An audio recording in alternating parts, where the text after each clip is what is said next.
Kisah kematian Nabi Isa alaihissalam yang diceritakan Rasulullah Shallallahu alaihi wasallam.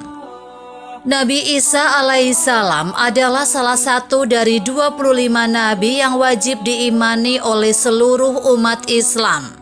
Banyak sekali mukjizat yang Allah berikan kepada Nabi Isa, seperti menyembuhkan penyakit, orang buta bisa melihat, dan masih banyak lagi. Sampai akhirnya di akhir zaman Nabi Isa alaihissalam akan kembali turun ke bumi untuk membunuh Dajjal. Sebagaimana hadis dari Utsman bin Affan radhiyallahu anhu, sebaik-baik kalian adalah orang yang mempelajari Al-Quran, kemudian mengajarkannya kepada orang lain. Ada sebagian kaum yang meyakini bahwa Nabi alaihissalam telah wafat karena dibunuh oleh orang-orang Romawi. Namun dalam Islam, Allah Subhanahu wa Ta'ala menyelamatkannya dengan menggantinya dengan wajah orang yang diserupakan dengan beliau. Sedangkan Nabi Isa sendiri pada saat itu atas izin Allah Subhanahu wa Ta'ala, beliau langsung diangkat ke langit. Hal ini tercantum dalam Quran surat An-Nisa ayat 157. Dan karena ucapan mereka, sesungguhnya kami telah membunuh Al-Masih, Isa putra Maryam, Rasul Allah, padahal mereka tidak membunuhnya dan tidak pula menyalibnya. Tetapi yang mereka bunuh ialah orang yang diserupakan dengan Isa bagi mereka. Sesungguhnya orang-orang yang berselisih paham tentang pembunuhan Isa benar-benar dalam keraguan-raguan tentang yang dibunuh itu. Mereka tidak mempunyai keyakinan tentang siapa yang dibunuh itu, kecuali mengikuti persangkaan belakang. Mereka tidak pula yakin bahwa yang mereka bunuh itu adalah Isa. Tidak bisa dipungkiri bahwa saat ini banyak umat Nabi Isa alaihissalam yang tidak menerima ajaran Nabi Muhammad SAW.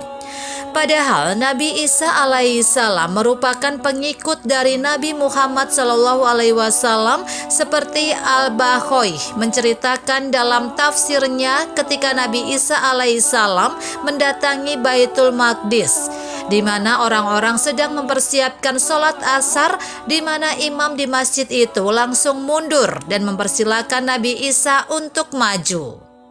Namun Nabi Isa enggan, dia tetap sholat di belakang imam seperti syariat Rasulullah SAW. Di akhir zaman nanti Nabi Isa akan turun ke bumi seperti yang ditulis hadis riwayat Bukhari. Kami telah mendapatkan riwayat Nabi SAW. Sungguh hampir dekat waktunya turun di tengah-tengah kalian Isa bin Maryam sebagai hakim yang adil. Dia akan menghancurkan salib, membunuh babi, menghilangkan jizyah, upeti, karena kafir zimmi sudah tidak ada lagi. Semuanya muslim, akan dihancurkan seluruh agama di zaman beliau kecuali Islam. Sebagaimana diketahui, sebagian kaum menganggap Nabi Isa sudah wafat, padahal Nabi Isa itu akan wafat setelah melaksanakan tugas dari Allah Subhanahu wa Ta'ala menjelang akhir zaman.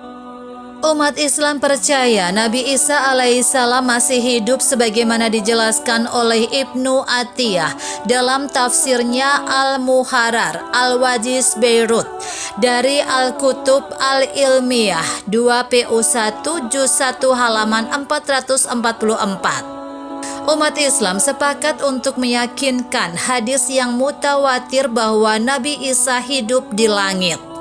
Beliau akan turun di akhir zaman, membunuh babi, mematahkan salib, membunuh Dajjal, menegakkan keadilan agama Nabi Muhammad SAW menjadi pemenang bersama beliau. Nabi Isa juga berhaji dan umroh, dan menetap di bumi selama 24. Ada juga yang menyatakan 40 tahun, dan kemudian Allah mewafatkannya. Nabi Isa alaihissalam pada akhirnya juga akan mengalami kematian, namun kematiannya setelah membunuh Dajjal dan menegakkan keadilan di dunia.